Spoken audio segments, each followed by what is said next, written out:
Maybe I should have ironed this. I don't know. Maybe I should have ran an iron over it. You on my Joe Button microphone check 1 2 1 2. Yo, what's going on, everybody? Man, it's your boy A1. I guess I got that intro all out of order. Let me start again. Good morning, good afternoon, good evening, no matter where you may find yourself as you listen to this and you tune into the only sports podcast with brains and bars. It's a black and white thing featuring A1 and A Ward.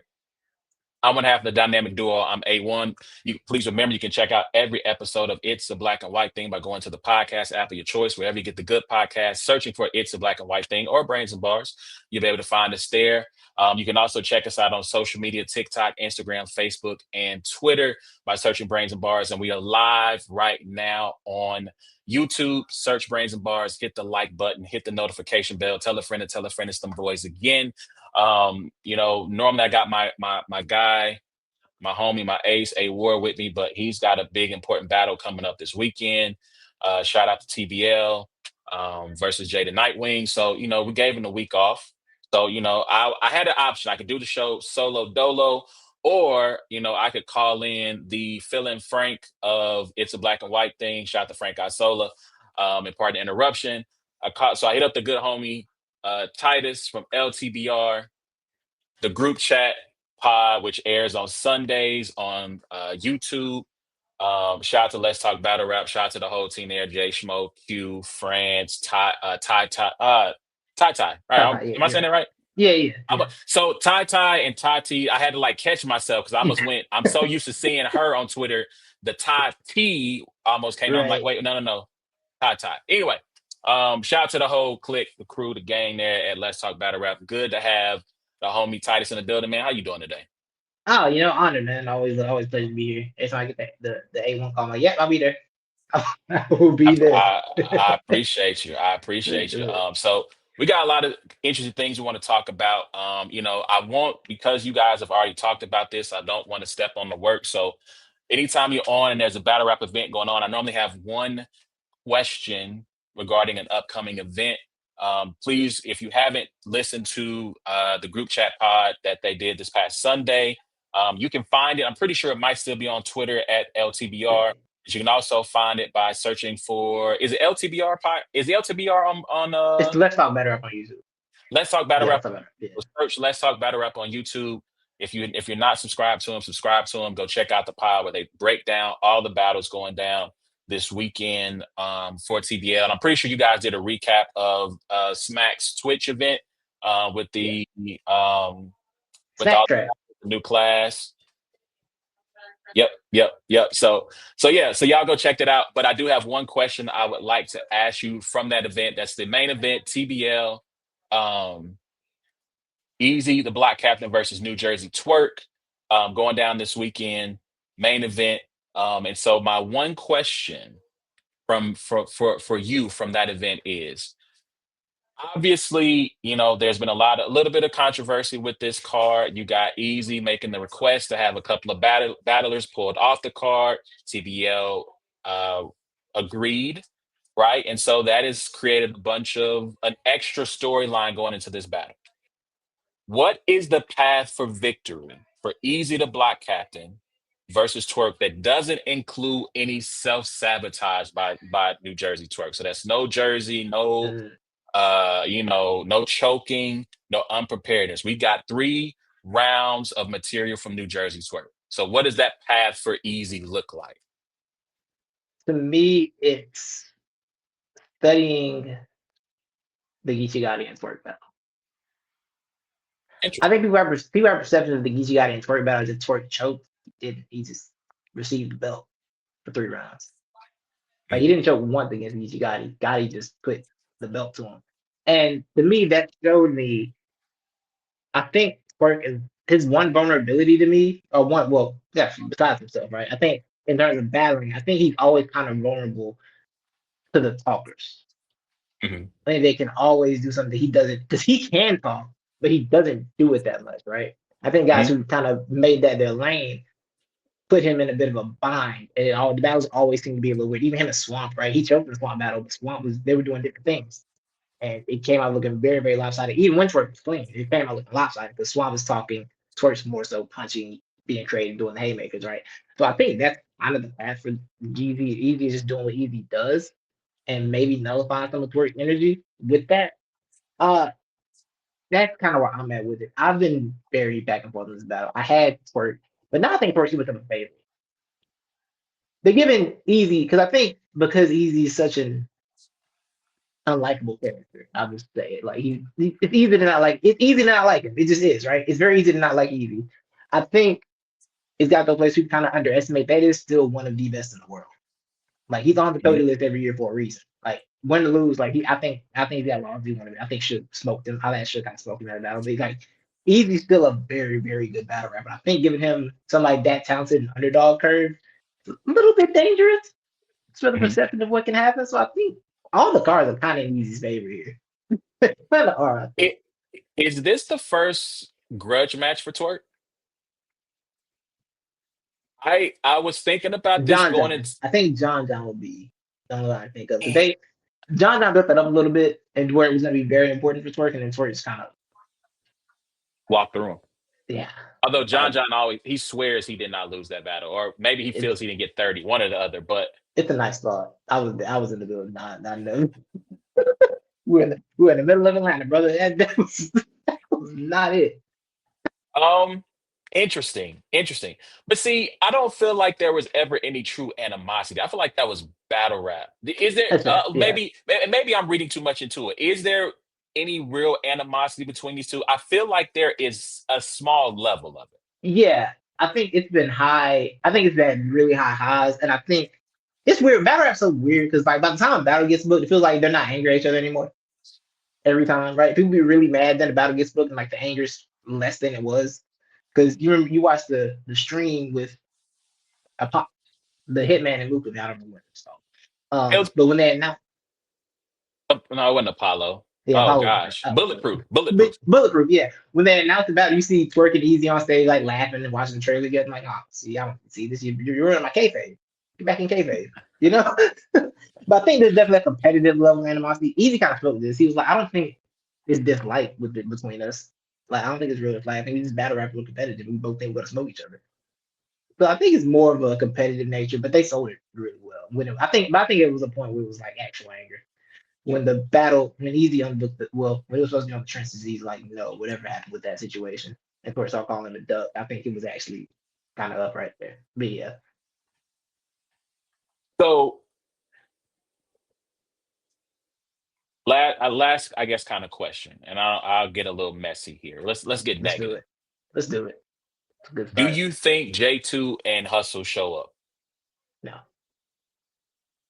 no. Now it is in New I York, think, right? So New, yeah, I think I don't Hustle. know where Hustle lives, but there's a possibility. I saw Hustle say she was going to be there, but I don't think it's not happening. I think she might attempt to, and they're like, come on, bro, no, we're not doing that. Because you kind of only come in to cause issues, right? If you show up, I I don't know mean, if you think, n- not necessarily, right? Like it could be a psychological thing, right? Just to yeah, try to get because I mean, there's no maybe about it. Like he took money out of their pockets, right? And so it's like, okay, you took money out of my pockets, and so I'm going to do whatever I can to met. Granted, he's still getting paid because he's going to get through his 3 rounds. He's going to easy when as it relates to the actual art of battle rap, the sport of battle rap has never been unprofessional, in my opinion, in right, terms of when it's right, time to rap. When it's time to yeah, rap, yeah, he puts on a performance. So I don't have any qualms or any concerns about that, but just to try to psychologically, if you see their face in the crowd, right, it could have potentially rattle him. I doubt it, but right. I just like I said, just kind of play some mind games, some tricks, right? Like let's just say, for example, I don't think Twerk would do this, but if in the first round he brings both of them out He at did bring various Grizz out points, that one time, so did you know? bring Grizz. So if Not if impossible. he Yeah, it's possible, right? yeah, yeah. I won't say too much about this. He feels how he feels. To me, I feel like I wish I probably should just have asked Ward or through or I reach out to Chilla to go. Were Hitman and Verb in the same building? Because if you remember for Yeah, Apollo, yeah. they announced Hitman and Mook. Now, Verb doesn't show up until the very end of the, well, to my knowledge, right? I was in the building. I didn't see Verb all night until literally maybe about 15 or so minutes before he battled. So maybe he was not in the area. Maybe at that point, Hitman was gone too. But to me, if they happened to be in that building, and that was a big area, there was a lot of space for both of those guys to be in the vicinity of each other and not necessarily cross paths. So, if if it was possible for those two to be in the same space, to me, I think they could have made it work with the three of them. That's my personal opinion. Easy feels differently. Easy made the request, and TBL agreed. So, it is what it is. But I think, to me, I don't think that Hustle or J2 would have messed up their money and potentially messed up a business relationship trying to fight anyone in I his don't. entourage or Yeah, or Easy.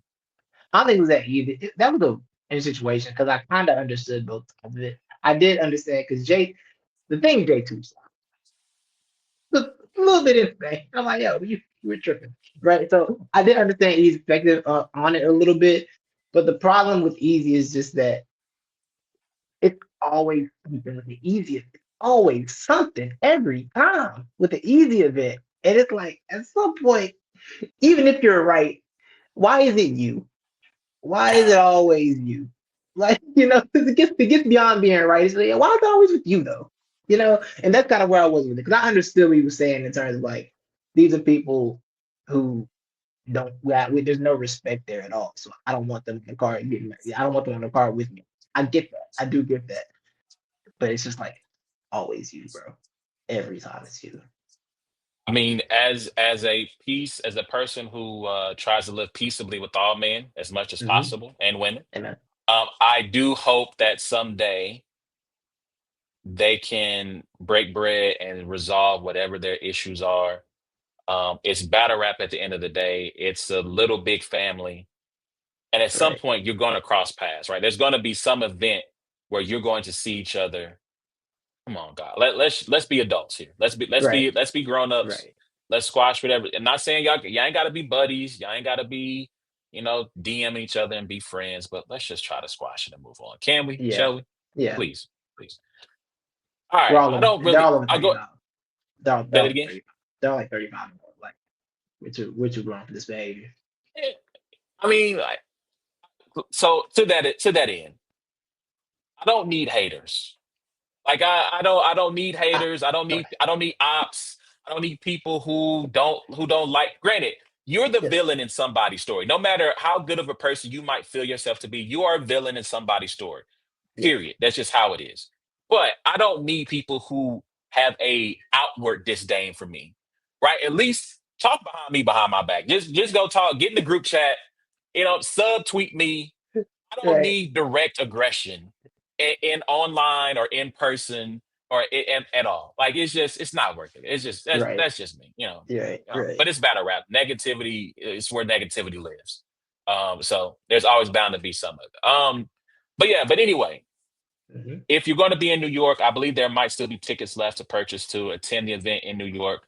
Shout out to TBL, shout out to Chilla Jones, shout out to Kenny. If you're going to be in the area, get your tickets, go show up. I believe it's a Sunday event. It's the Saturday. 11th, Saturday event. Saturday. Yes. Okay. Yes. Hmm. Appreciate Chilla not infringing upon the NFL Sunday. Fact. Um, so this Saturday going down in New York, it's a really good card, a lot of dope battles. If you be in the building, check them out. If not, rapgrid.com. I'm pretty sure it's one of the top battles on the banner. Support, get the pay-per-view. Do not bootleg it. Get the pay-per-view. Support. Now look, if you want to have a couple of people over to your house, throw it on the big screen. That's one thing, right? Yeah. But support and hopefully it'll be a banging event. Obviously, the homie Ward is on it, so we're going to be watching and supporting that. Um, the Cubs won. All right. Anyway, Woo. I digress. But shout out to the homie Ward. Like I said, he's getting ready to face Jay, so he's in his bag trying to get material together. And so we'll see him this weekend and support him as a family. All right. So now let's jump into some sports now. Yes. A lot of things going on in the world of college football. We're going to start there and then transition to the NFL. First, I would like to begin by starting with kind of the breaking news of what was reported by Ali Connolly. He is a writer for The Guardian. He's a recruiting analyst, NFL, college football scout, and he had a thread uh, that he released about 3 hours ago about Bill Belichick and his status at the University of North Carolina. And I'm just going to read a few of these things. So, per sources, Bill Belichick has discussed buyout options with North Carolina's hierarchy.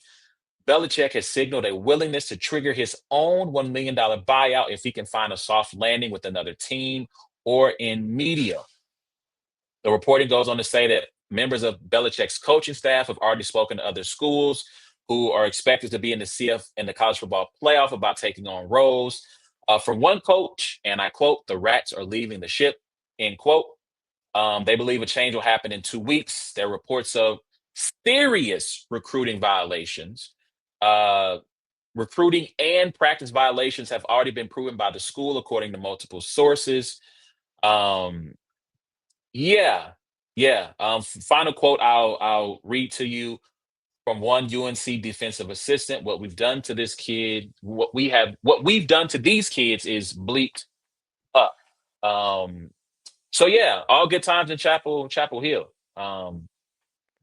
It's what's the meme with the dog with the fire? It's This is fine. fine. This is fine. This is fine. Your reaction to this reporting, I shared this with you as soon as I saw it. I Yeah. said send tweet. So your reaction to what's been alleged and what's being reported about Bill Belichick and the North Carolina Tar Heels football program. I wish I could say I was shocked, but this wasn't going. This wasn't going well at all. I think the most shocking thing to me was the practice violations. Because based on those performances, what kind of violations are those? You were over. There's no way you were over practicing. You couldn't have been over practicing. It's not possible. Not the way that team's played. There's no way. But nah, it's got to be one of the saddest coaching endings that we've seen. For him to Man, like be like, yo, inside the NFL, call me back. I will come back right now. I'll be ready for the playoff. Like, who's be ready to go? It's like, oh no, this was worse than I ever could have imagined it be. man, this is Patrick Ewing in an Orlando Magic jersey. Akeem in a Toronto Toronto. Raptors jersey.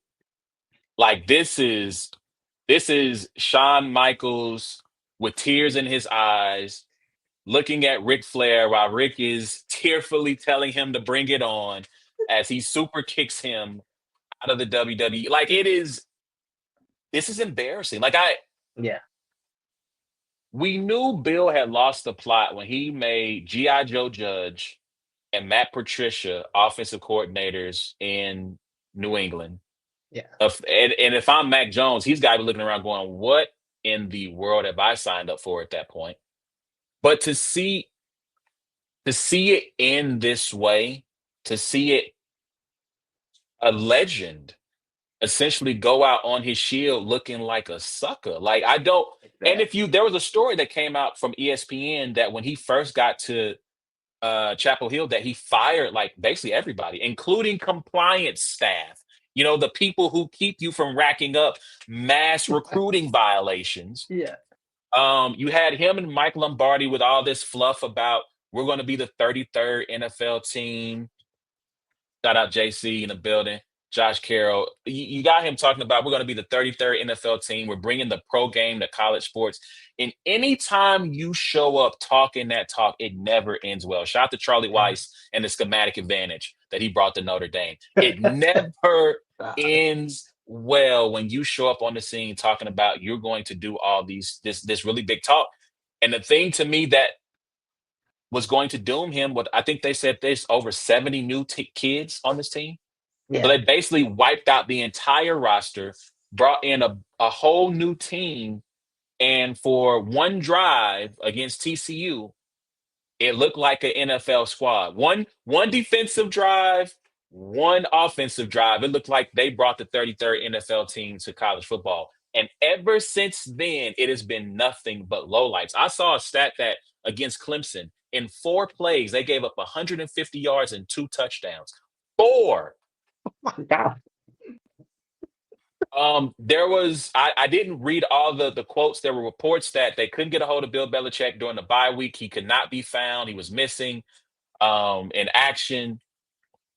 I feel terrible for the kids. These are the people who really lost here, right? Bill Belichick, Right. he's gonna go out. I'm trying to think of another this is Allen Iverson on the Grizzlies for like 4 games. Oh, that's a good one. That's a good pull. Like this is how it ends, right? And the only McNabb on the way, Commanders. say it again. McNabb on the Commanders. Or the Vikings. Vikings McNabb. That was Ugh, ugh.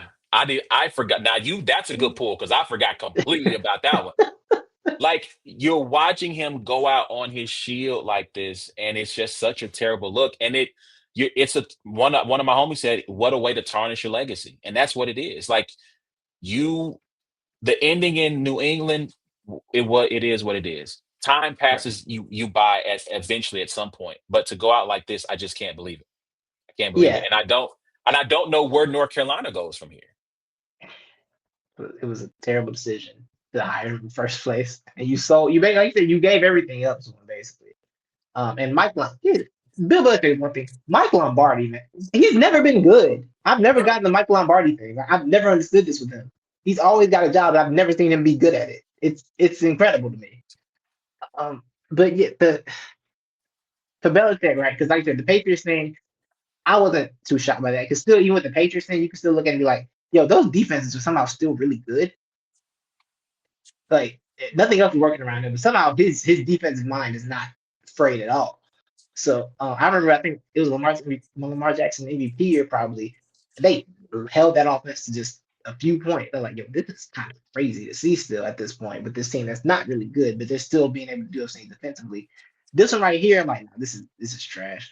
And then, like you said, I really started turning when the thing came out a few weeks ago about how, oh yeah, he won't let Patriot scout come to the facility. I'm like, yo, is this about you or is it about the actual kids that you're coaching? Because if scouts want to come see your kids, scouts want to come see your kids. That's they're trying. You're selling the idea that I can get you to the NFL, but you're keeping the NFL team from being able to see them because of whatever issues y'all got.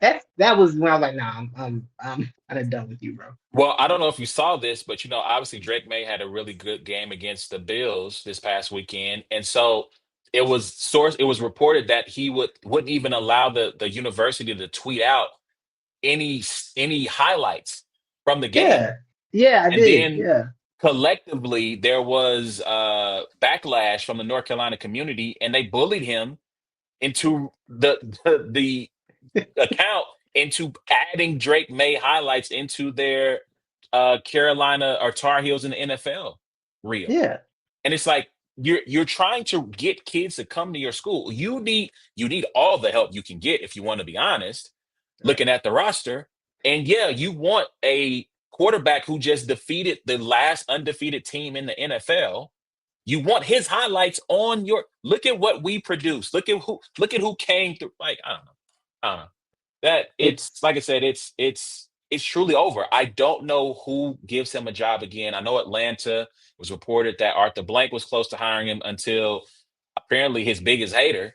Speaking of too old to be having haters, oh uh man, Robert Kraft showed up and man, said, "Don't do it. Reconsider. Read some literature on the that was subject." Like insane. yeah, you know what I'm saying. And so, like, I don't know who gives him another job. I've already seen shout to J Tuck. He posted the reporting about Belichick and put a gif of Jerry Jones.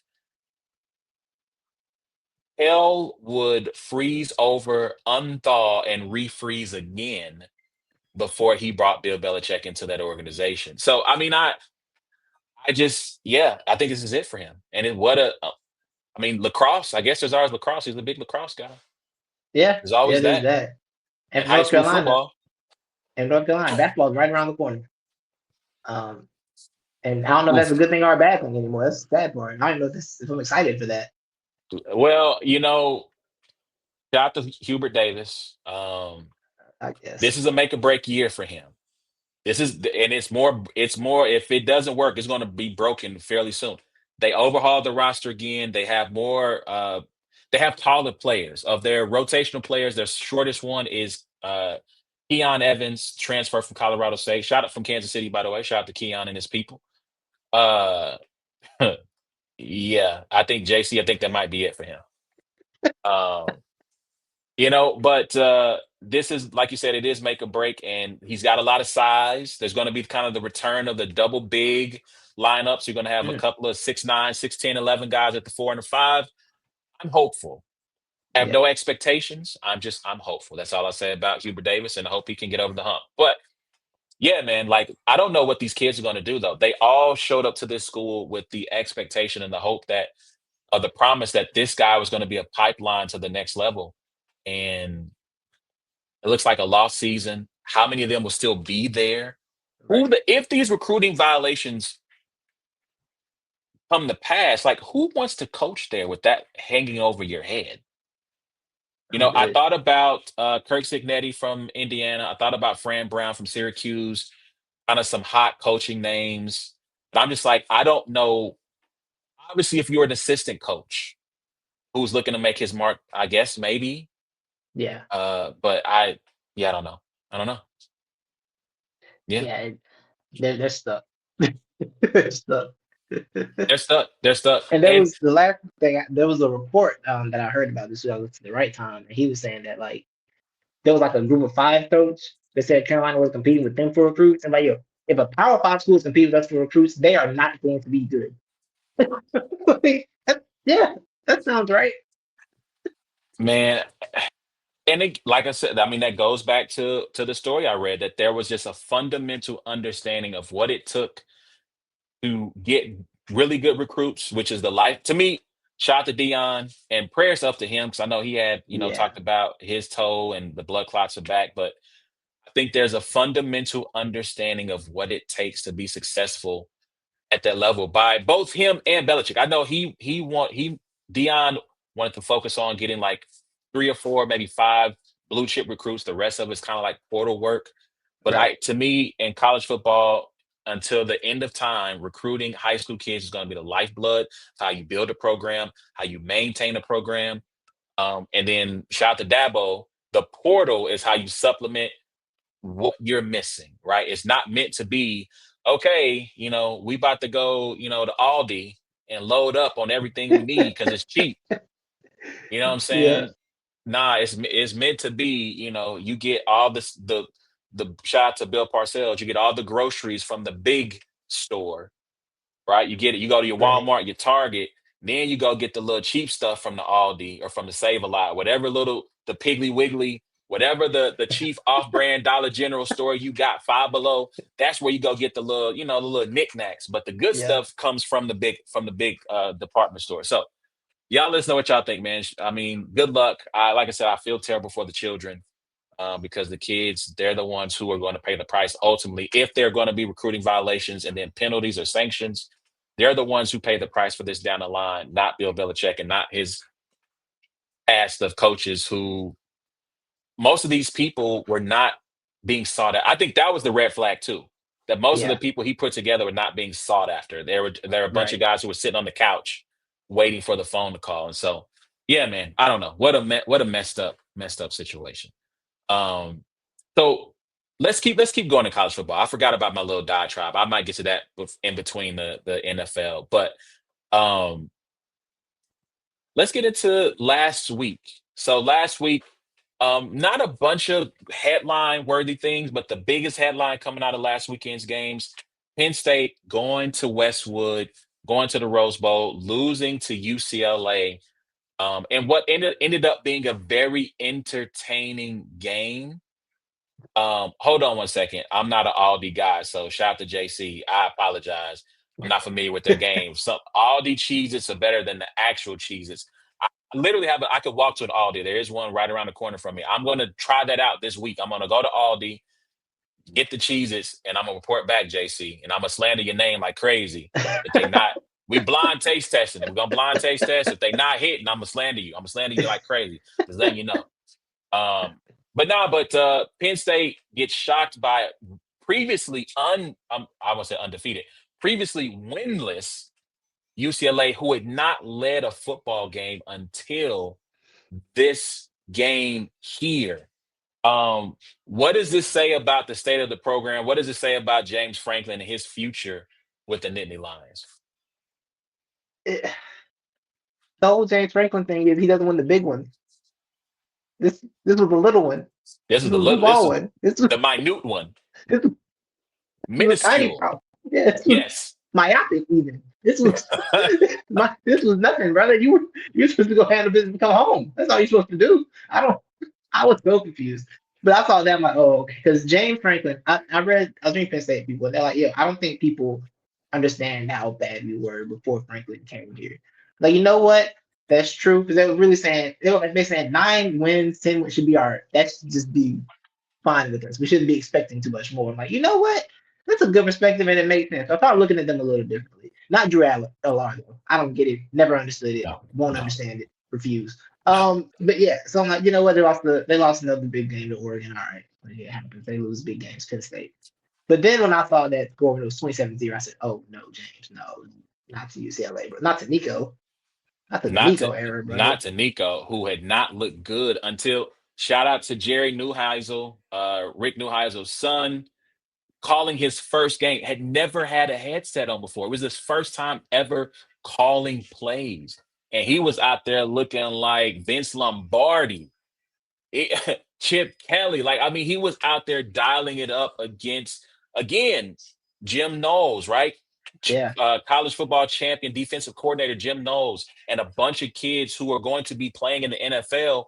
And UCLA, like you said, I guess there's something to be said about, the two time zones. There's been a lot made about the West Coast teams traveling to the Midwest and vice versa, and how that has impacted performance. That does not matter. You were a 20 plus point favorite. You were a top, I think they still might have been top 10 at the I time think of they the were. I loss. think they were, yeah. Yeah, you were probably still, because that game ended up going to It was overtime. So I know they overtime didn't loss to drop. another 8 point, yeah. Yeah. So you were still top 10. You were a 20 plus point favorite on the road against a winless team, a team that had not led in any game this year. I know you're And gonna say you asked me I was undefeated. No, they were defeated. You played a they were defeated program. defeated. They were defeated. You were going They again. were a defeated program. And it's just like fired their coach. You got an interim at the helm as well. And again, like you said, they were getting ran off the field. I give them some credit for fighting back and making it a game and getting to the point to where you had the chance to, I think, tie the game. I don't think Yeah. they were I think it was a 7 point victory, so margin of victory. So yeah, man, I don't know what to say about James Franklin. I'll say this. You mentioned the Penn State fans who said, hey, 9, 10 wins is our window. Shout out to rational fans who don't Right. believe that winning is a birthright and that being in national championship conversations are their birthright. I'm a Notre Dame fan. I don't expect, listen, I still think they're going to lose 3 games, maybe 4 games. Because at some point, CJ Carr is going to have a nightmare game and the defense has not been good enough, although they are improving. But I don't, all I ask for any team I root for, number one, is to be competitive. But number two, if Notre Dame gets 9 wins going into bowl season, I'm going to be ecstatic. They have 10 wins. I'll be ecstatic. I don't expect them to play for championships every year because winning is hard and the portal has leveled things out to where it's harder to stack up generational talent year after year after year. So yeah, I'll say this though. James, you got to win some of the big ones, though, my brother. Like you can't. I suggest you beat Michigan or Ohio State this year, brother. Pick one. Beat one of them. Well, I mean, they got. I don't know if they do. They play Michigan this year. I'm not sure. But if you They do, got beat one of Indy. those two. Well, they got. So I know people said that their playoff chances are dead. I don't think so.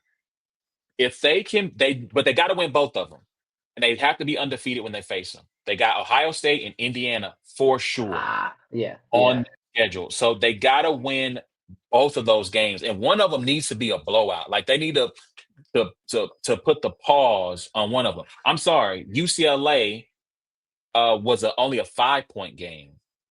Okay, Because I okay. forgot, I think they took a safety. They took a safety to take time off the Ah, clock. got you. Yeah, so they had a chance to win that game. Well, I guess by the point they got the ball back, the time was dead. They had to turn over on downs when they were down 7. So yeah, so that was 5 point margin of victory. But either way, they got Iowa next week on the road at Iowa, or they have a bye week. I'm sorry, I take that Okay. back. They got Northwestern, then Iowa, then back to back at Ohio State, home to Indiana. They do not play Michigan this year. Okay. So they got to win those two games, and one of them needs to be a blowout, and that might be enough to get them back in the picture of being a playoff team. It's going to be a tough hill to climb, but they can do it. But he's got to, in order to, I don't know if you fire him, because I guess the question goes, if you fire him, who do you get? Yeah, that's the thing. They're kind of stuck here to where it's not. It's going to be hard to get somebody that can do more than James Franklin. It's going to be very difficult to do that to keep you in this level because, like I said, Bill O'Brien at them, that was not going anywhere when Billy O.B. was there, right? That little period before that post I Joe Paterno forgot about era, that. yeah, I forgot about that. it wasn't Wow. going well. So it's hard to replace. I don't know how you replace. I don't know how you replace Shane Frank. You're not getting a top tier coach isn't leading their program. I mean, maybe Kalen DeBoer would. I think Kalen DeBoer would love a program where we just want to win 10 games, and that's okay with us. I think he'd love that. I think it depends on how this season goes. If he gets so what they got one loss, right? They got the Florida State loss. Yes, If they yes, go undefeated, I think if they go undefeated the rest of the way, I think all is forgiven. Because they're gonna yeah. at that pace, you're playing for the SEC title, you are in the college football playoff, and I think all is forgiven. I think I'm giving Bama fan a lot of grace they probably don't deserve right now. But I think if they make it to the playoff and they win at least one game, I think he's good. I wonder if someone like Mike Elko Yeah. might, if they were to fire him, I wonder if let me see where Mike Elko is from. I wonder if he might be That's a guy that's a who good one. you could lure from. I mean, now mind you, Happy Valley's in the middle of nowhere. It is in the middle of nowhere. However, Mike Elko is from New Jersey. Huh. Okay. He is from New Jersey. Like I said, it's let's see. Yeah, yeah. Now I'm gonna look and see how far Penn State is from New Brunswick. Because now my curiosity is Yeah. piqued. Yeah. Oh my God. Wait. Oh, hold on. It pulled up Canada. I was like, wait, Oh. 14 hours? He's never going back to yeah, he's It's not over going. with. Yeah, forget that.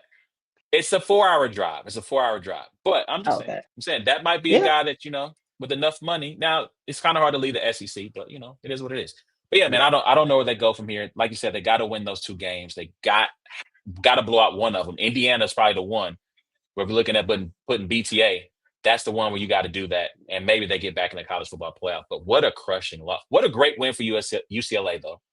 Yeah. You need Yeah. something because there's a tweet. I don't know if you ever seen it, but the tweet goes something like in high school we used to listen to Jeezy's Put On before every game, then we go out and get blown out by 50. Yeah. Yeah. Yeah. Like it's gotta be very it's gotta be very demoralizing to get your butts whooped every single week. So very cathartic for them. Probably a great, not probably a great win for them. So shout out to Nico, who trust me, with War being a Tennessee fan, there's been a lot of joy at his downfall.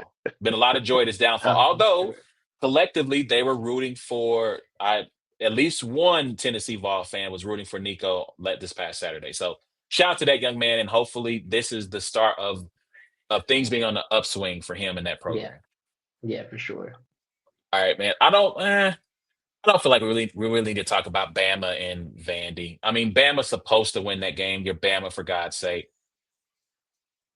Shout out to I don't. Vandy. They fought. They fought real So hard. they did. Shout out to them. I don't know if I want Miami to be good. I don't. The the Michael Irvin memes. That's a positive. Um, You want to talk about not being any allegations? It is that man on the sideline. All allegations stand. listen, listen, listen. I hope and pray that Michael Irvin has or is continuing to beat the vices and the things that made life for him difficult as a young man and even into some of his post playing career. That said, it looked like that Kane be doing a number in his system. It looked like it if it happened to come out that he was caught in a compromising situation with an illegal substance. You just look at the videos of him on the sideline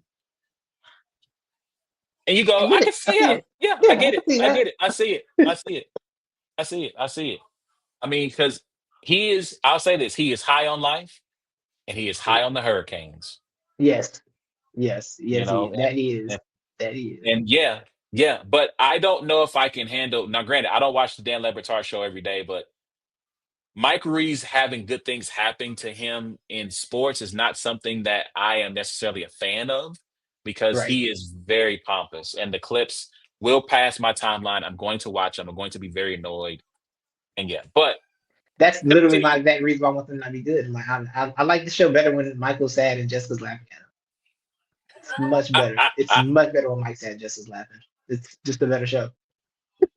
yeah, yeah. I would like to see Notre Dame get another crack at Miami. I Mhm. still would probably pick Miami to win.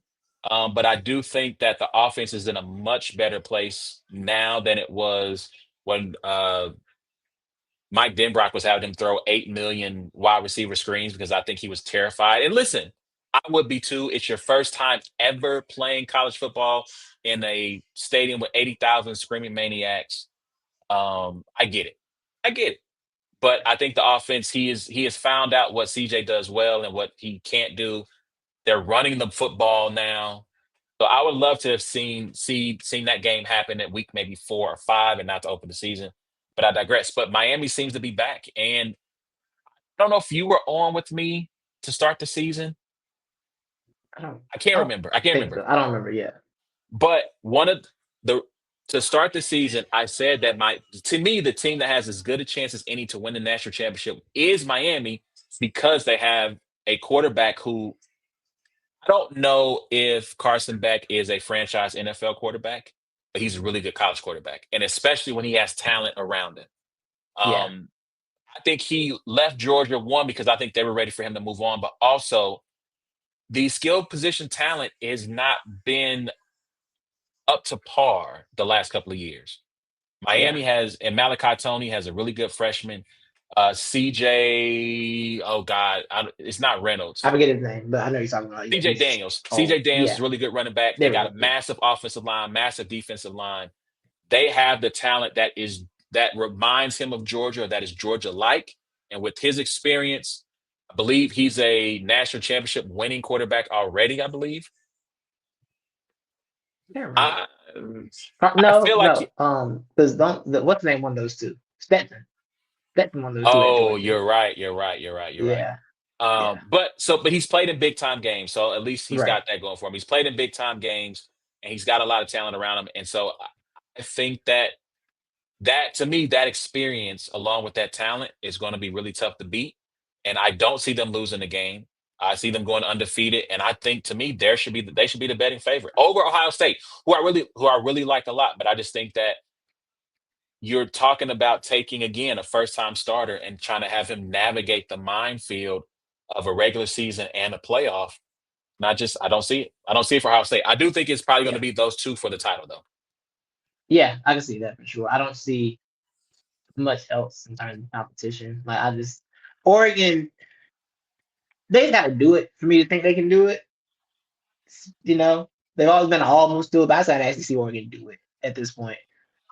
No matter what I think of Dan Lanning, because I think Dan Lanning's good. But it's like Oregon, I just do it, and then I'll be ready for you. I just haven't seen that yet. It's been a long time. Yeah, yeah, yeah. I agree. I agree. And I agree with your thoughts exactly. I like Dan Lanning.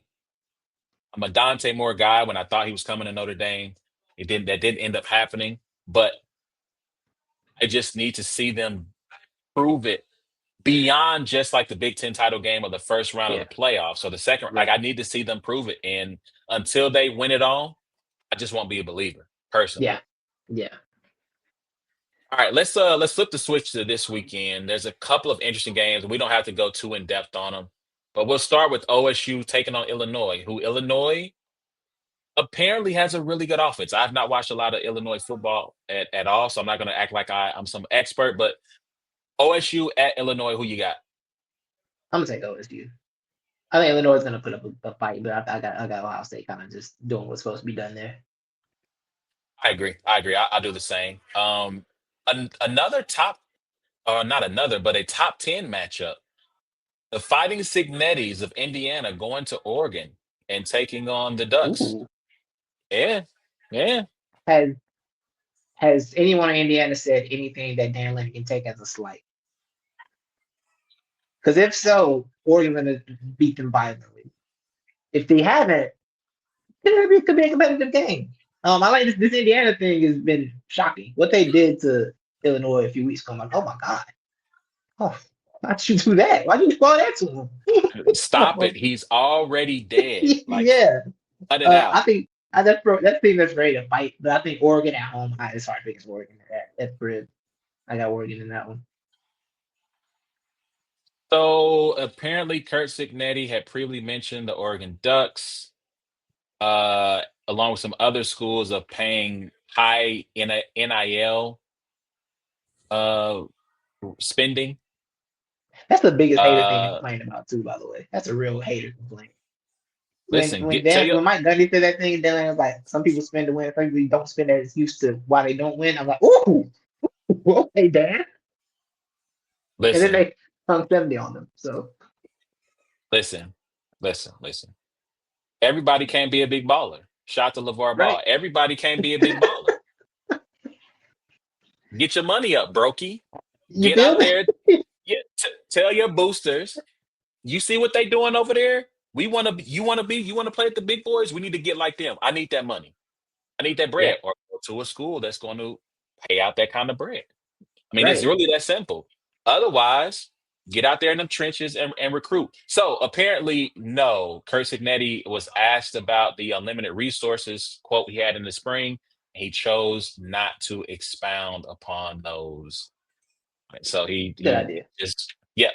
He just kind of kept it Being mad at kept it our simple. program because one of our owners, one of our alumni went formed Nike is just that's real. Hey, what I feel about that? I didn't make. Okay, that's not Yeah, my man. fault. Listen. Get on Shark Tank and tell Mark Cuban, IU alum, give us There some you bread, go. some There we money. go, right there. But Yeah, are you a yeah. Pablo Torre for a month?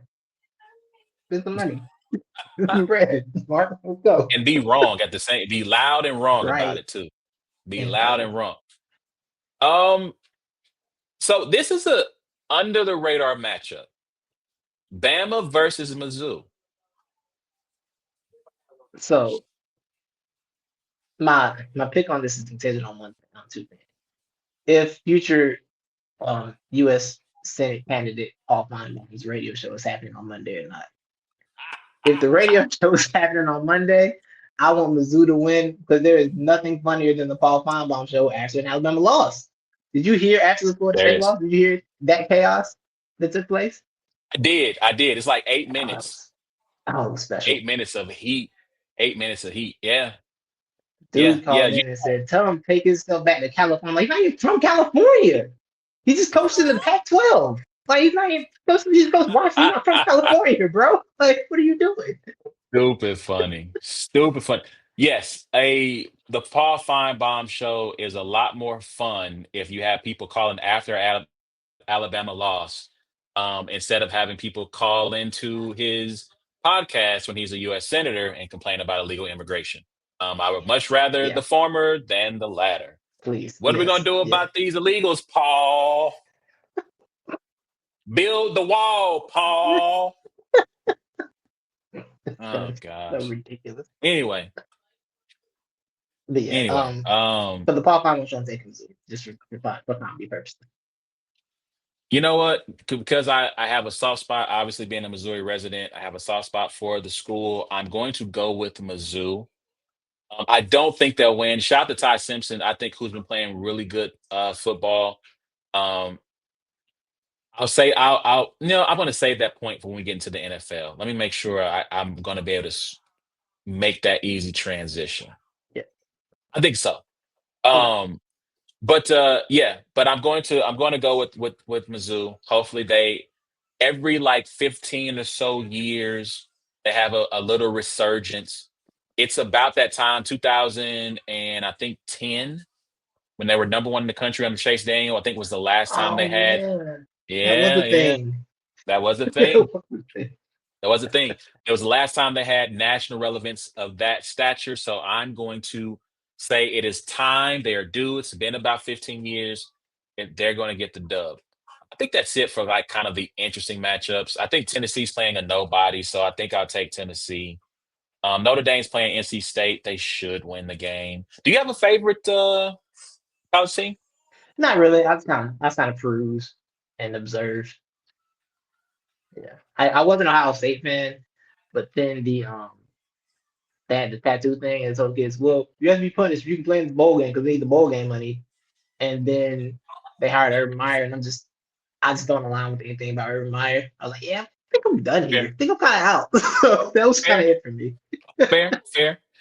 Tennessee plays Arkansas, who just fired their coach. So Bobby there's Trino's probably back. Bobby Petrino is back, man. The Yeah, grifter. What a a legend. listen, man. Like if I don't want to say that because that was going to be very mean, so I won't say that. But if you can find a way to weasel there's always room for you to weasel your way back into the good A graces, and man, so a man capable of lying with the neck brace is a man capable of anything. and he can dial up an offense. Yes, he can. He Yes, can he dial up an can. offense, and and yeah, like you said. So shout out to Bomani Jones. This isn't an original thought, but to cook up a lie while you are lying all after you have had an accident on a motorcycle, and the ability to think of a lie to get out of that takes a lot. I mean, Next level. listen, I know they say Virgos are analytical. I'm a Virgo. Maybe if I was caught doing something, in an adulterous moment with the woman on the back of a motorcycle, maybe I could think quick enough on my feet to cook up a lie to try to get out of it. Maybe. But that just shows you the genius, right? He's always, while we're playing checkers, he's playing chess. So shout out Yeah. to Bobby Petrino. Uh, but yeah, he's back. But I think Tennessee's going to win that game easily. Like I said, Notre Dame, who knows? I don't know. They're college kids. They should be NC State. I hope they beat NC State, but I'm not gonna.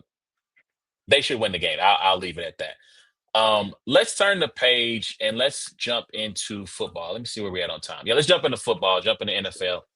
Um, Rewinding to last week. Let's start with the Monday night football game. The Chiefs snatch defeat from the hand out of the from the hands of victory. Uh, a game they should have won probably by 10 at least.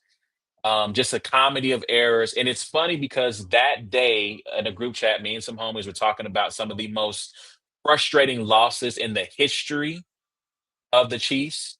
And Mm, so the Tennessee Titans in the playoffs, you had the game where Marcus Mariota, the pass gets batted in the air. Marcus catches it, runs it in for a touchdown. We talked about the game against Pittsburgh, where Pittsburgh scored not a single touchdown, but lost. They only kicked field goals. They lost that game.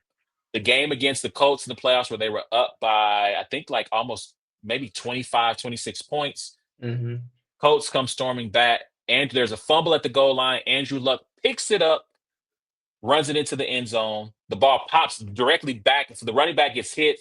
Ball pops right into Luck's hands. He scores. And now this gets added to that list of uh, crushing defeats where Trevor Lawrence falls not once, but twice, gets up off the ground, and then scores a touchdown because their pass rush is so bad right now that a man could fall twice and they still not be able to lay a hand on him.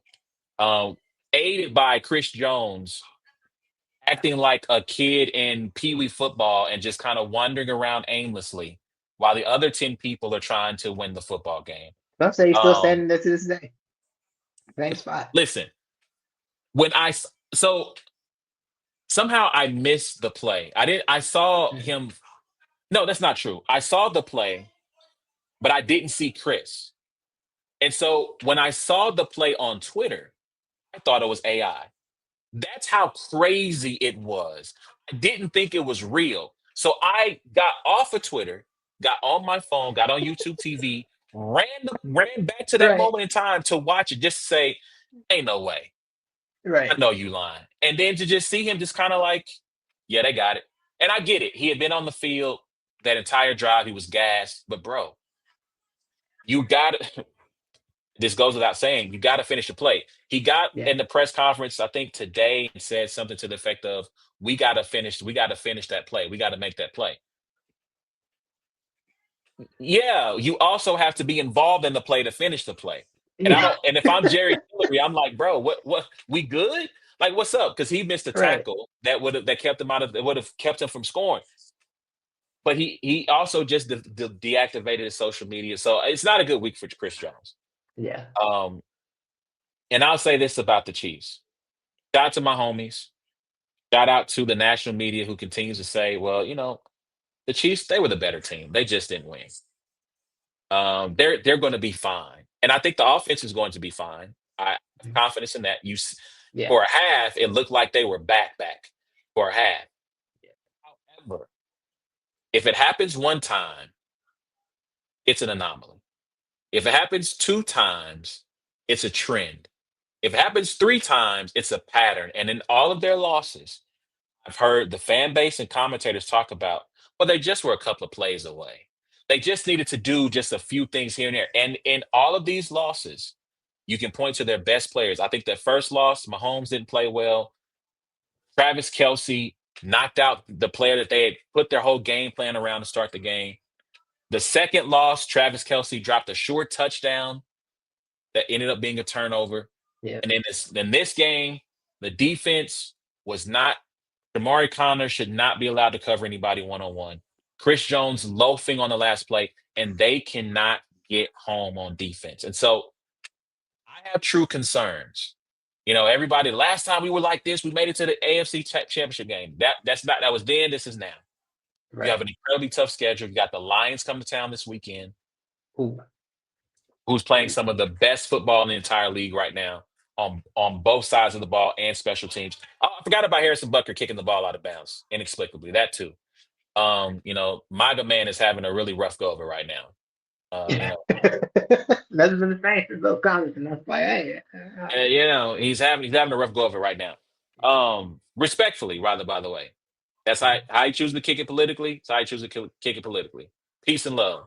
Um, but there just always seems to be something right now with this team where they find the banana peel, and I have some concerns. I think they're going to make the playoffs. Um, I am not confident that they'll make it to their eighth AFC playoff yeah. championship game in a row. So I have some concerns about that, but it's not eight. I'm screwing it up. Is it Might, seven? That is I think it might be. I think they're gunning for their seventh because they made it to seven. five Okay. Super Bowls. They made it to five. No, it is eighth. They made the five Super Bowls. The two they lost to Brady on the D Ford offsides, and they lost to the Yeah. to the uh Bengals. to the Bengals. So yeah, they're Yeah. looking for the eighth in a row. So any other thoughts you have about that game or what happened? Uh, yeah. The Chiefs, to me, I think people we get caught up in, I'm not even saying it's like hypocritically because I'm not get caught up in it too, in the idea that our team knows how to win. But in reality, football is sometimes it works, or sometimes it doesn't. And last year they were skating by a lot. Had a lot of weird fluky wins. And football, typically, you get the fluky wins. The next year you're gonna get the fluky L's, and it's not gonna look the same. And that's kind of where it's looking like they're trending right now. Like I said, the Travis Kelce pick that changed that Eagles game. This the double fall, whatever we're calling, I don't know what they're calling it. The the play that encapsulates Trevor Lawrence as a player, his whole NFL career is like, yeah, that's it. Yeah, that's Trevor Lawrence for sure. Yeah, yeah, that's him.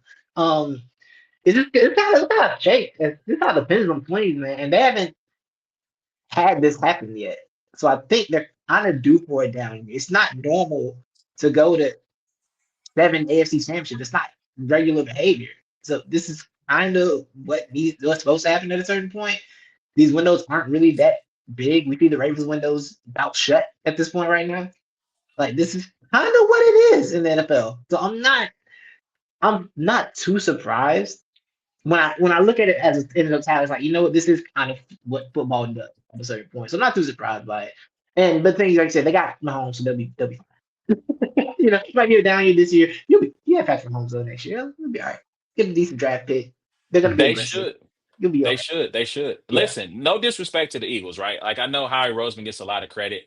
Mm, However, there have been times where they didn't make the playoffs, early playoff exits that allowed them to get some of this talent that they've gotten for respectfully. sure. Whereas Brett Veach has been routinely the last 7 years, 31, 32, Yeah. 29, right? Like he's been at the back. So yeah, they're due for a 20, 21, 22, a 15, a 12, right? At some point, that's got to Yeah. happen to you. It can't just be all. But again, Mahomes is amazing. He almost drug him the victory against LA. He almost drug him the victory against Philly. He almost did it in this game. The last thing I'll say about this game is that I'm not a Chiefs apologist, right? Like I root for them to do well, except when they play the Niners. But man, Mhm. is there a bias from the national media? And you saw it play out. Their first touchdown, you have Juju Smith-Schuster.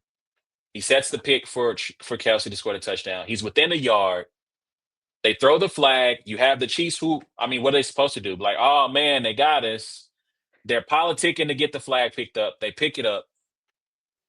You clearly see that he's within a yard. And if he's not within a yard, it might be half a yard, a third of a yard past that 1 yard barrier you get.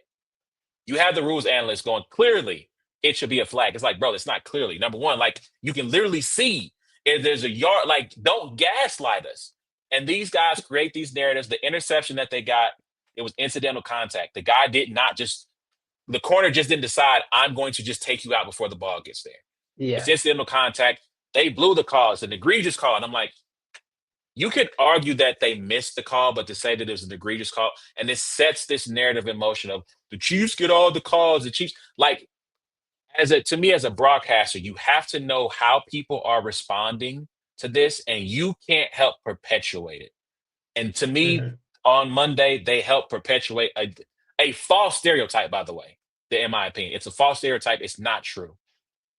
But they help perpetuate it by being demonstrative about certain calls. And then when other calls would happen that didn't benefit the Chiefs, it was just kind of like, oh, yeah, they missed that one. Anyway, first and 10, Trevor Would Lawrence you in the. Go ahead. would you prefer that or the Tony Romo? It's close, Jim. I think it's close. It's not close at Hate all. both equal. I hate both equally.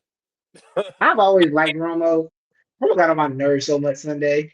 Like everything, like, it's real close, Jim. Like, no, it's not. The ball's not close to the line of scrimmage, and there's no one over there. Tony, Listen, listen. intentional grounding, Th- Tony. to me, the origin of that is the Chiefs Bills divisional game, the one that had all the back and forth. Oh yeah, yeah, In overtime, when Kelsey catches the touchdown, there's nothing even remotely like close or controversial. He caught the ball, he got 2 feet down, he secured it, game over. Tony is on the broadcast going, I don't know, Jim. I don't know. It's close. This is to me, this is the origin story of it's yeah, close. I yeah. don't know. I don't think he caught it. I don't think he held it. And they're watching it in slow mo. He catches it. And he's still telling us he doesn't know. And I'm like, what don't you know, Tony? What are you confused about at this point? We can clearly see it's a touchdown. And Right. so to me, that is the origin story of Tony Romo not knowing anything, is that particular play right there. I think you're right. Yeah, yeah, it's so irritating. He also Yeah. thought that um Zach Vaughn was a Bronco at one point, which was hilarious. So since we're here, right? Since Yeah. you're bringing up this game, I did get a chance to hear the sound of that game in person. Shout out to my godson. It was his 18th birthday, so we were Oh, celebrating him awesome. out to dinner. Um, And that game was on the TV in the restaurant we were at, and I had a great seat to watch the second half. I missed the first half. Apparently, Jalen Hurts was cooking in the first half. Second half, not so much. Not so much in the second half. So, you being a Philly fan, I want to start off by asking this question. What you think that wide receiver group chat looked like for the Eagles? I think they're sending Kevin Patullo um comment and saying this N word here makes a lot of that. I think it's a lot of these Jalenisms and be like, this guy, this guy. Any It's a scriptures? lot. It's a Any lot of this scriptures? guy's going on, huh? Any scriptures? This too shall pass. Yeah, You probably, know, yeah, a couple of that, couple of those for sure. couple of Fred Hammonds, late in Yeah, the midnight hour. Guys gonna turn it around. it's It's yeah, gonna work in our favor. yeah. AJ Brown definitely posting self help quotes in between scriptures. I love AJ. See, I love AJ because AJ said that AJ did that thing. He was like, you know what? That was yeah. I take accountability. I shouldn't have posted that. You sure shouldn't have. But then he was like, but you know that applies to everyday life. No, it doesn't, AJ. The game ended 5 minutes ago. First of all, you know what gets lost in that tweet? The scripture he's from. The what gets lost in that is right before that tweet, he tweeted, "I love all of you," with the heart emoji, and then he tweeted that next. That's the full. I'm like, AJ, please, bro, please. But now, this offense is putrid.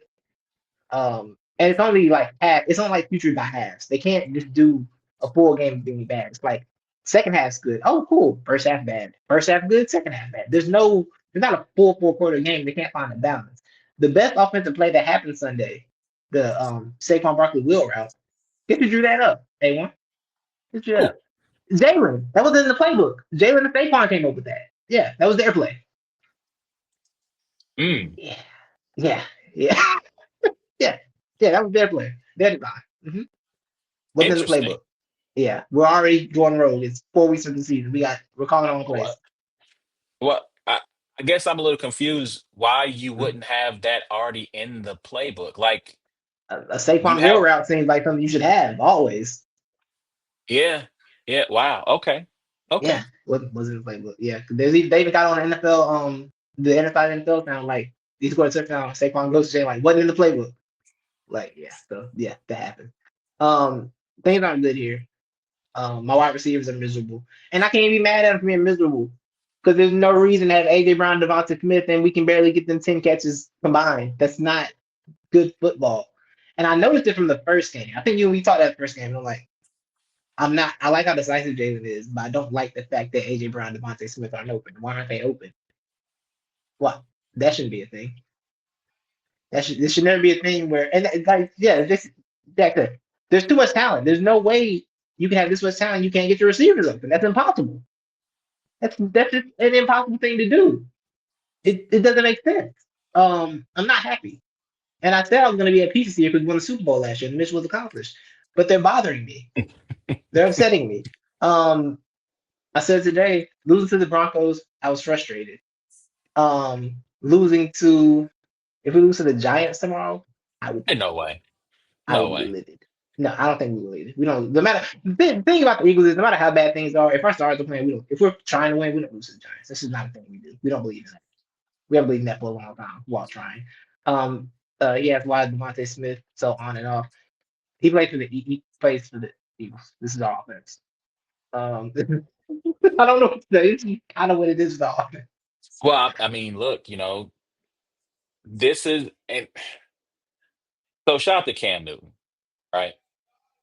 Mm. I feel like Cam is a guy who makes a lot of I don't want to say they're hot takes. I think just the way he presents it makes you feel like it's a hot take. Yeah, But I yeah. feel like It's he all about was presentation. yes, I feel like he was the one who kind of at least was at the center of the Jalen Hurts is not a top 10 quarterback debate. Him and Gilly, Um, that was necessary. That's what I needed. When I was my which defending Philadelphia Eagles player, I would send out Gilly. That's what I say want it to again? send. When I was defending Philadelphia Eagles player in national Oh, media, I want to send Gilly out for us. Let that be our yeah, representation. yeah, yeah. But I mean, I think so. I guess for me, I had Jalen as a top 10 quarterback because it's kind of hard to look at what he's done in the playoffs in particular. I get his regular season isn't great, but in the playoffs in particular, he's been pretty money. In two Yeah, Super Bowls, he has looked like a top five player in two Super Bowls. And so it's like at some point, I understand there's a ton of talent around him that helps, but the quarterback also has to make some plays. To me, it's he's kind of like Black Brock Purdy in that way, right? Of when you have all the stars, we have all the talent, it makes his job a lot easier, but he still has to make the plays. Like the San yeah, Francisco offense looked drastically different once Purdy got into the driver's seat. To me, the offense would, well, especially with Saquon last year, the offense looked a lot better. And at some yeah, point, you got to give the credit. The quarterback has to get some credit, right? Maybe you don't give him Mahomesian type levels of credit, but I'm right, also not going to give him Jimmy Garoppolo levels either because that's not fair. So we, right. we got to find this medium balance. And like I said, to me, he had to be top 10 because what they had the second best record in the NFC last year, Yeah, right? Two Super Bowls in what, 4 years or yeah. three Two and years? four. Two and Three, no, two two and and four, three, 2 and 3. 2 and Because three. yeah, they went, lost, went. Yeah, Yes, 2 and 3 years. And like I said, mostly in the playoffs, I give a little bit of grace for that first start against Brady, but he wasn't bad in that game, right? The next year, the wheels had completely fallen off.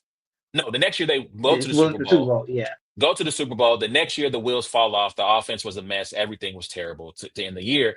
But then this next year, he plays really well. He's an MVP candidate that year, right?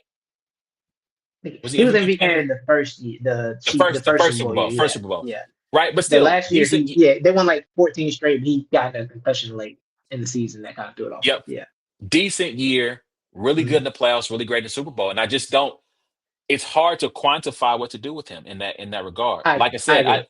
maybe the Jared Goff land. Maybe that's where he needs to land as in terms of ranking QBs in that particular tier, wherever you might have him. But at some point, you got to give the guy credit for making plays. That first game against Dallas, passing game was not doing what it was supposed to do. But when he needed to get the yards, he did it with his He got legs, it. right? Yeah. He used the tools that were available to him, and you got to give him credit for that. So he's got to figure out the deep ball. I mean, he left what at least 14 points on the board, missing AJ Brown on deep passes. Well, have you seen the? Well, no, you're not in the Eagles. You're not even the Eagles Zapruder film, man. Thankfully, um, the problem with having an NFL team, he wants us the Zapruder film, and everybody has filmed the algorithm on X. It's awful. So that play, he had AJ first, but then AJ stopped running the. He probably could have thrown it early, but AJ also stopped running the route. So by the time he threw it, Mm. AJ had to catch back up, and that's why they missed on that one so badly. There was another one he missed too that was kind of ugly. His deep ball looks funny anyway. It kind of does look funny. Even when he completes it, it's like he had to slow down, but it's fine. Like Devontae Smith had to slow down a little bit to catch it, but okay, that's fine. But yeah, I'm with you. I've never gotten caught up in the top five discussions. I'm like, yo, I don't really care what people think about this guy because, like you said, it's hard to put into words what happened in the playoff. I trust him in the playoff. Like, I just there's no doubt in my mind he's gonna go make a play if he needs to. I haven't seen him shrink in the playoffs yet at all. Like I said, that Bucks year, I don't that was nothing was Yeah, going well. I didn't want to yeah, make the playoffs that year. My friends still laugh to this day about how much I said. They were trying to tell me like, oh y'all beat Bucks. Like, no, we can't. We're not beating anyone. Y'all aren't watching. We are going to get smoked. I don't want to be here. I don't want this playoff game. And then it happened. And they're like, okay, I understand. So that year, like I said, I haven't seen him shrink in those moments. And like I said, two Super Bowls, he's like one of the best players on the field, both of them. It's like, yeah, I don't, both of them. yeah, he's not a guy. He might not win you every game, but there's rarely a game where you see where it's like Jalen lost us this game, right? Like I said with Jimmy, right? Jimmy 100% lost in the Super Bowl. That's just Jimmy Garoppolo lost 49 in the Super Bowl. That's just no other way to put that. Like that, that is on Jimmy Garoppolo, specifically him and him alone, right? Like that has happened. I don't see Jalen in that category, but yeah, Kevin Patullo, he said the offense is doing good, by the way. The offense coordinator, they said we're doing good. We're doing some things good. Don't know what those things are. I'd like to see them, but yeah. I mean, look, I get it. You can't come out here and publicly rip your guys, right? Yeah. You got to protect. Yeah. You got to protect your guys, but I think you also have to be realistic. Look, Right. we are doing some things well. There's some stuff we got to clean up, and we're Hmm. every day we're looking to get better, right? You got to give out the empty platitudes. As much as I hate Yeah. it, as much as I want people to be real and just Yeah. give us their real emotions, you got to give us the platitudes. Yeah. You got to give us the And I, platitudes and be honest and not yeah. gaslight your fan base. Right. And I will say, I think it's oh, I had one more thought. I lost it. It was a good one too. It would be so good. Oh, they might come back. It might come back. So But here, we'll move on. if Yeah. no matter where we're at, if it comes back to you, stop Okay. me and get your thought, get Got your you. bars out. So Got let's speaking of quarterback play, you. Hmm. how sick of Jake Browning must the Bengals be to name Joe Flacco the starter a day after trading for Joe Flacco wasn't even good at the other job. Like, him? like, nah, get out. Jake, you gotta go. Um, this had to be a Jamar Chase kind of message, like, I'm gonna kill him, right? That had to be what Ma- happened. listen. What Jamar what Chase had to is make a call. hold on? What is that group chat like with him and T Higgins Oh man. talking about Jake Browning? They're like, how soon Th- can they probably exchanging fastest turtle recovery uh messages like had GPT logged in about how can you get over turf so fast? Talking with the theories Man, to get Joe Burrow back. This is nasty. He looked so good for like nasty that work. one little half, right? It was like, oh hey, they'll be okay. That And then one half of one game, and it has been. And you got to remember too, right? There was a whole when Joe got hurt last time, and Jake came in a couple of years ago, and Jake mhm, was kind of lighting it up. He was like, people do that thing where they think the backup quarterback is just as good. And they're like, you know what? The offense looks remarkably similar when Jake plays it versus when Joe is out there. Hmm. I wonder if maybe no, he's not. Like, right. listen. So I don't know if you ever heard me talk about this, but I have a backup quarterback theory. My friends gave me a lot of crap about it, but it turns out I was right, as I am most things sports. But that's another story for another day. So my theory basically says this, and it's not like something crazy.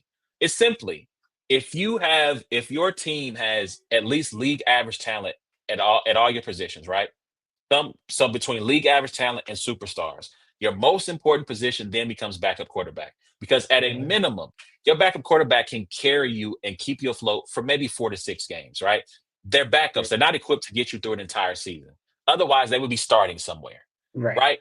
But that becomes your most important position. So once you have your team set, you need to invest, probably overspend. It's almost like insurance, right? You don't need it till you need it overspend to go get the quality backup because if something happens to Brock Purdy or to Joe Burrow or to Patrick Mahomes, or because the Chiefs have been a beneficiary of this very thing, right? Pat Mahomes gets hurt, and the year they win their first Super Bowl, I think Matt Moore comes in. They Yeah. go 3-1. Easily maybe 2-2. I think they go 3-1 though. He keeps them afloat until he comes back in the playoffs. Dang, now I'm blanking on the young man's name. When Pat gets hurt against the Cleveland Browns, Yeah. and I then remember the play talking about. Yeah. yeah, I can't see his name, but like he's a legend in the city. He'll never have to pay for a meal again in the city because he came in, helped them win that game. There was another game where Pat got hurt and I think missed a series, and he led them on like a 90-yard touchdown drive. You know what I'm Yeah. saying? Yeah.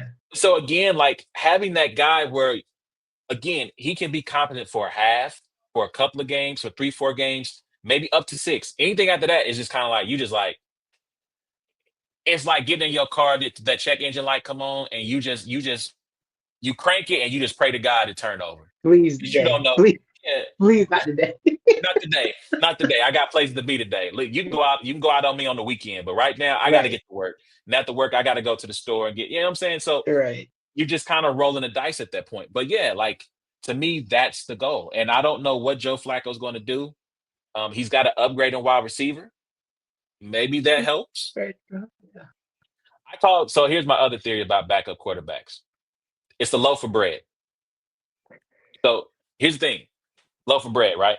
Uh, Now, granted, loaf of bread does have like the eat by or the best by, use by, right? But sometimes it might spoil a little early, mhm, right? with the loaf of bread, depending on what that how bad that mold is, you might scrape it off. If you Hmm. from the tray, yeah, scrape it. Yeah, get that. You Yeah, might, yeah, yeah, get that off. If you go in there and you see just only one piece has a little bit of mold on it, you throw that one away. The yeah. ones underneath the good, we good. And Hmm. it's like that with your backup quarterbacks. You never know when that mold gonna show up. Depending on how bad, how decent or not good your backup QB is, you might be able to scrape around it. You might be able to toss it to the side. That game is a dub, and we go to the next one, or you might have to throw the whole loaf away. And I think Joe Right. Flacco, we in throw the whole loaf away. Oh Him and yeah, Jake sorry. Browning, yeah. Where the wick at? We got the EBT. We need to go to the store and get For replaced as real. bread. It's done. It's done. But Right. yeah, man. But I don't. I mean that team is done. I don't see them at all being able to right the ship. To me, if they wanted to right the ship and try to salvage this season until Joe got back, I mean Kirk was your best shot. Yeah. Kirk, he's now over a year removed from the Achilles tear. Hmm. That and normally in that second, granted, he's super up there in years, but that's the guy you go and get 2 years removed from the Achilles, try to keep this thing. And granted, he would have been super expensive, and maybe they might not have had the cap space. But Yeah, yeah, man, they paid I don't know everybody. what they do. And I know Kirk Cousins is already immobile. Kirk Cousins behind that O line at you know You know what? That is a it fair counterpoint. might not work. But yeah, no, Joe Flacco can't be the answer. If Joe No, Flacco is the answer, we're not passing this test. We're not passing. Are you prepared for like the Aaron Rodgers AFC North title? Because it's we're headed there.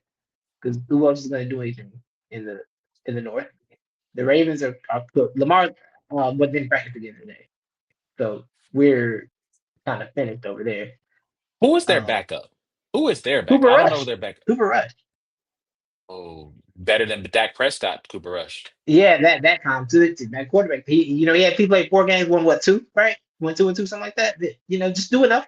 I think like to your theory, winning half the game, that quarterback. If you're out six, win me three. I don't care which three, give me three. Just hold me over. Just give me three, bro. 4 games, give 23. me two. Yeah, That's all we yeah, need. yeah. Yeah. Yeah. And let me say this because we're talking about the Browns, and now we're on Shador watch. I'm not going to get into that because I feel like this a little clickbaity anyway. We're on Yeah. Shador watch now, and where all of Black America is going to be super annoying because the first time Dylan Gabriel throws a touchdown, everybody's going to be asking for Shador to play, and I am just y'all treating this young man like he a Make a Wish kid. Like I'm just gonna keep it a buck with y'all. Y'all treat him like he a Make a Wish kid that y'all just want to get out there and see, so y'all can get your pictures off and say, "Look at my baby out there playing." If he's good enough, he'll get the start. That's all I'll say about that. But people have talked a lot about this draft class coming up, and that in particular with the Browns, that the Browns are going to stink. Deshaun Watson, I think he might be coming back pretty soon too. That's another story for another day. But they talked a lot about this draft class and that this was the year to get your quarterback because Drew Aller, you mentioned, Arch Manning was going to be coming out. Um, Carson Beck. I'm pretty sure there's another young man who was really hyped. Lenore Sellers was another young man who get your quarterback. This is the draft class. Three of those young men have struggled, have been outright trash to just okay to this point. And the idea that you can, so I will say this about Shador. Idea that you could pass on Shador because there was something better coming down the road, you don't know that. Now, Yeah. Simpson at Bama, Dante Moore have been really good. They're both draft eligible. My advice to those young men: do not come out. You're not ready yet. You're still developing. We've seen this happen with Trey Lance. I think Zach Wilson had less than 20 starts. Anthony Richardson, Trey Lance and Anthony Richardson for sure, less than 20 starts. They have been abysmal. They've been terrible. I mean, Anthony Richardson is on the bench behind Daniel freaking Jones right now, which to his credit has played better. Trey Lance looked really good in preseason.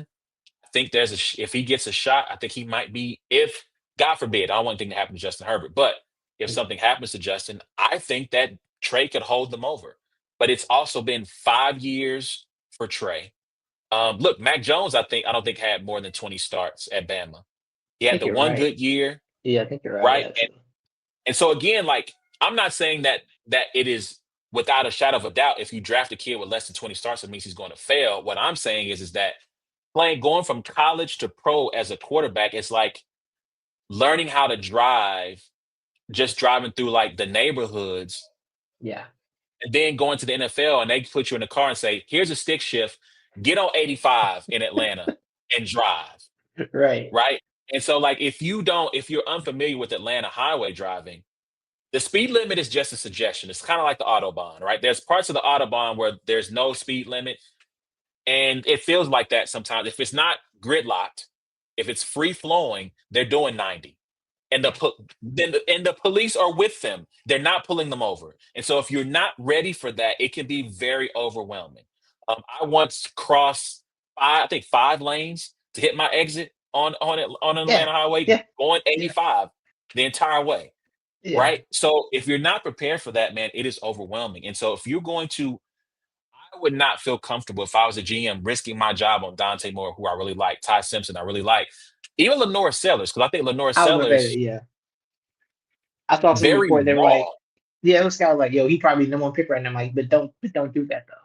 Then grab something else. Don't grab the Norris number Go, one. listen, Get to a go tackle. another You need way. you need the offensive tackle. That's what it sounds like you need.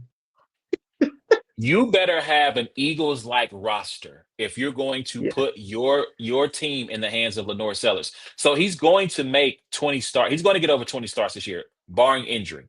So he's going to beat that 20 game threshold. But still, man, it's only 2 years as a starter. I just yeah. don't think it's worth it. I don't think Oh, it's it worth came it. back to me. It came back to me. All right, go. And why that offensive line point. Off the Eagles offensive line is not good. Not what it is. Landon Mm, Dickerson got hurt before the season started to try to play. He out one the game. Lane Johnson getting to that point where it's just like it's about time. Father time is ticking, and we get too many penalties. We're on this one. I tweeted something. We're like 15 penalty yards this year. Already so far. So too many penalties. Too many penalties and offensive line isn't what it used to be. That was it. Okay. Yeah. listen, offensive line play is huge. And I'm trying to think Yeah. what team that's playing really well. Oh, the Cowboys. Cowboys offensive line. They got an offensive line coach from the Cardinals who's really respected, and they have one of the best running games right now. But Yeah. real quick, I'm trying to see if there's any games that I want to talk about before we get out of here. Yeah. Do you feel how you feel about the Arch Manning thing? 'Cause it's really not his fault that there was so much hype on him, Oh, right? Just let me say this, and you're right. It's not his fault. I think all those quarterbacks I named, I do feel for them because I saw some scouts say that Drew Aller was like his draft stock right now is undrafted free agent. whew, Like that's what he's looking like right now in terms of his draft stock, where he was like a top 10 pick.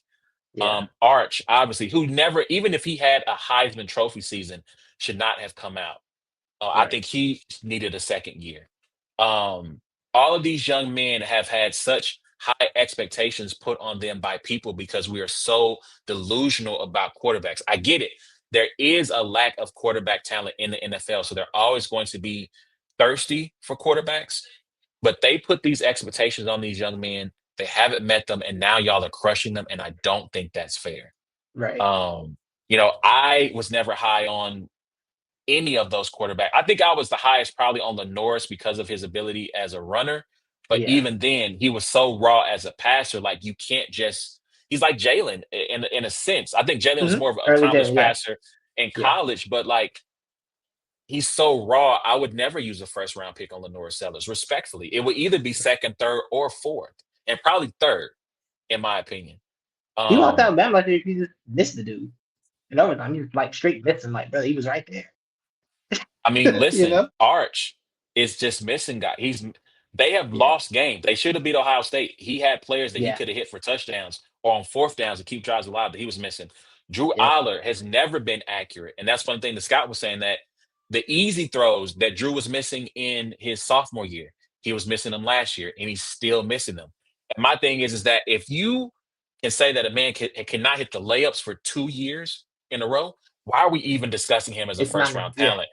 Not It's it. not like, and in college where it's easy, like they make it so easy for you to hit those open targets. No, no. So I do feel bad for Arch because he's getting crushed, and I'm pretty sure he's reading it, he's hearing it because these kids Yeah, are perpetually online, and so it's not fair to them that they're getting crushed like this, man. Not, yeah, yeah. Agreed. And Drew I mean, Allen's only here because he was hyped because Josh Allen happened. That's a Josh Allen creation. That's what that is the that's what job. that was. Man, and I mean, like the kid has the arm, but Yeah, he's just not doesn't have the accuracy. And if you don't have that, so Josh Allen is the anomaly, right? Because Josh Allen yeah, didn't have the accuracy and he became accurate, which is something that is unheard of. Normally, right. if you're a terrible passer, you might improve by percentage points.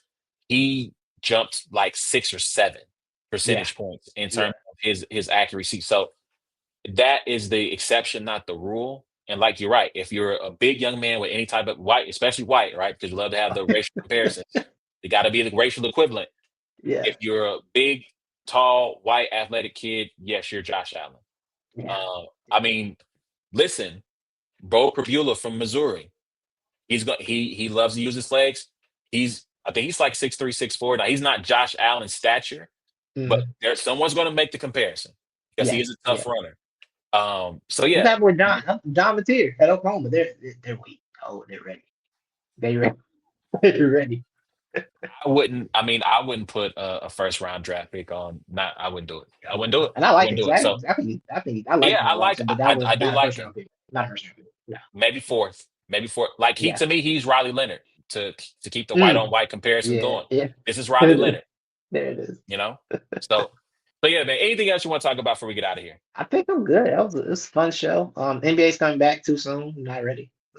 Kind of locked in on football right now. Yeah, I'm not ready either. Maybe. Wendy's 7-5 now officially. He's playing the five.